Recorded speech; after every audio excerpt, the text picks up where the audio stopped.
Alright guys, I just want to do a couple more substitution only problems for helping you with your homework. We're going to talk about another method for solving.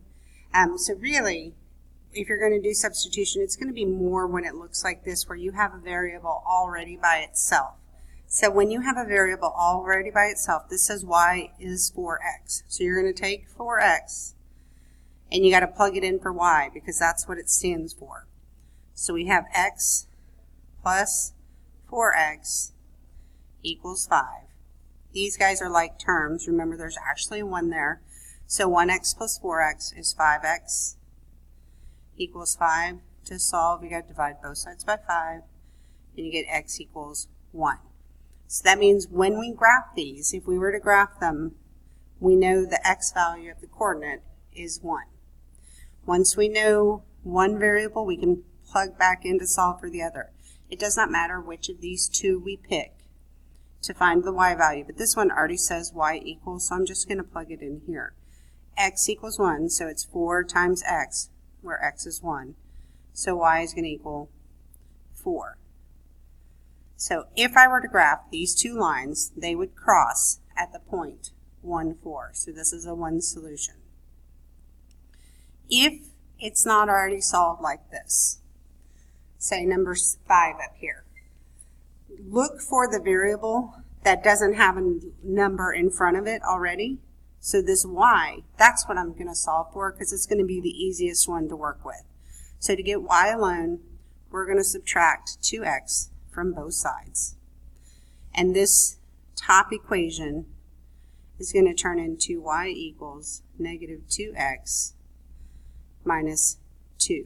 Now I know what y is. I'm going to take this part and I'm going to substitute it in for y. So we have 5x plus 3 times y. Well, y is negative 2x minus 2 equals negative 8. This still says the same thing. 5x plus 3 times y equals negative 8. The whole reason we do this, it gets us down to one variable, so I can solve for one variable, and it's easier for us. We're going to have to distribute. So we get 5x, and then 3 times negative 2 is negative 6x. 3 times negative 2 is negative 6 equals negative 8. So I get negative x minus 6 equals negative 8. Now we're down to a two-step equation solving it. Negative x equals negative 2 divided by negative 1 on both sides. X equals 2. That means when the two graphs cross each other, the x value of that point is going to be 2. Now I'm going to take this and the 2 and plug it in. I've got y equals negative 2 times x. Well, now we know x is 2. Minus 2. Y equals negative 4 minus 2. So y equals negative 6.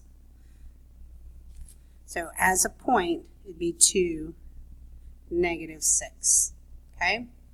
If you had trouble solving your equations to graph in slope-intercept form, that's on last night's video, so you should listen to that one.